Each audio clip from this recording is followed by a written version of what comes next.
The sky over the small human colony on the planet Varelia was calm. For years, humans had lived there quietly, far from Earth, building small homes and farms in the rocky valleys. Children played near the streams and the adults worked hard, planting crops and repairing machines. Life seemed peaceful, almost too peaceful. But peace is often fragile. It began with a sound no one expected, a deep, low roar that shook the ground. At first, people thought it was thunder or a storm, but the sky was clear. The noise grew louder, vibrating through the mountains. Birds scattered and animals hid in the rocks. Then came the shadows. From the horizon, strange ships appeared, moving fast and silently. They were unlike anything the humans had seen. Dark metal, sharp edges, and glowing red lights made them look like creatures from a nightmare. The colonists watched in fear. No one knew who these beings were, or why they had come. The colony's leader, Commander Elias, ran to the communication tower. "Everyone inside! Take cover!" he shouted. People scrambled, grabbing what they could and running to shelters. The children cried, clutching their parents, while machines and alarms screamed warnings. The alien ships hovered over the colony. Beams of light scanned the ground, searching for something or someone. Then, without warning, the first attack began. Explosions rocked the valley. Rocks flew in the air and buildings crumbled. Smoke filled the sky. The humans had weapons, but they were no match for the speed and power of the alien technology. Amid the chaos, a small human family struggled to survive. A young mother, Laura, held her baby tightly as her husband, Jonas, tried to lead them to safety. "Keep moving! Don't stop!" Jonas shouted. But everywhere they ran, danger followed. Fire, smoke, and alien energy beams forced them back. Suddenly, a huge shadow fell over them. An alien warrior had landed nearby. Its armor shimmered, and its eyes glowed like molten gold. Jonas raised his blaster, but it was useless. The alien moved with incredible speed, knocking aside their weapons as if they were toys. Lara screamed, holding her baby closer, unsure if they would survive. The alien looked at the baby. For a moment, everything stopped. The roar of the war, the explosions, the screaming. It all seemed distant. The alien tilted its head, studying the small human. Then, something unexpected happened. It stepped between the baby and the danger, shielding the child from falling debris. Jonas froze. What?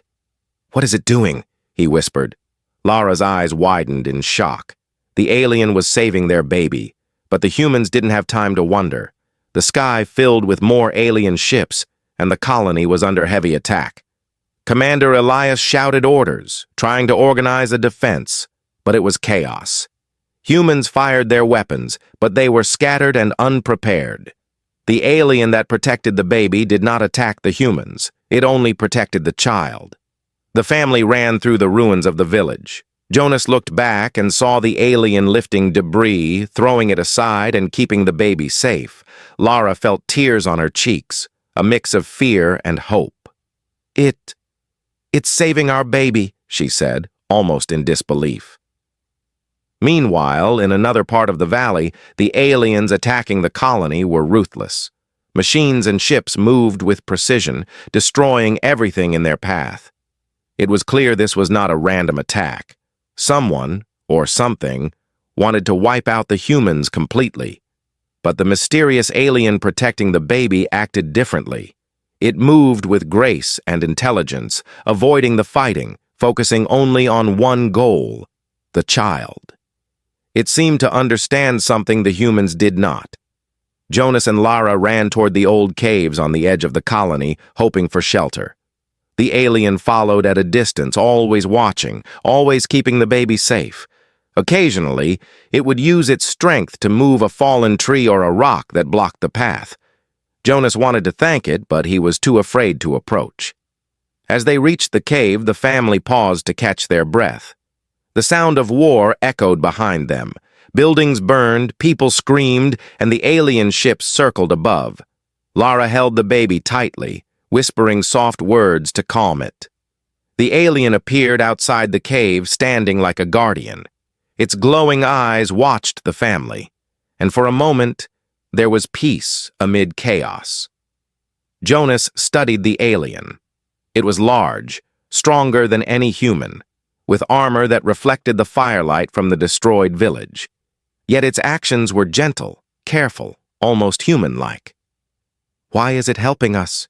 he wondered aloud. Lara shook her head. "I don't know. Maybe it's not like the others," she said softly. But the victory was temporary. The aliens were not defeated yet. From the shadows, more soldiers approached. Kale knew he had to move fast. He took the device's power core and ran. The city would be in chaos, but humans now had a chance. Kale's bravery had proven something no one had thought possible. A human could fight back. Outside, Kale climbed to the top of a tall building. He looked at the alien city below, once controlled by fear, now uncertain. The humans who had been hiding started to gather. The aliens were stunned, unsure of what to do next. Kale's heart pounded with excitement and fear. He was alone, tired and small, but he had made a difference. The war had just begun, but for the first time, humans had a chance. The sky over Zarion was still dark, but now it was filled with a new kind of light, the light of hope. Kale raised his hand, looking at the glowing device in his grasp.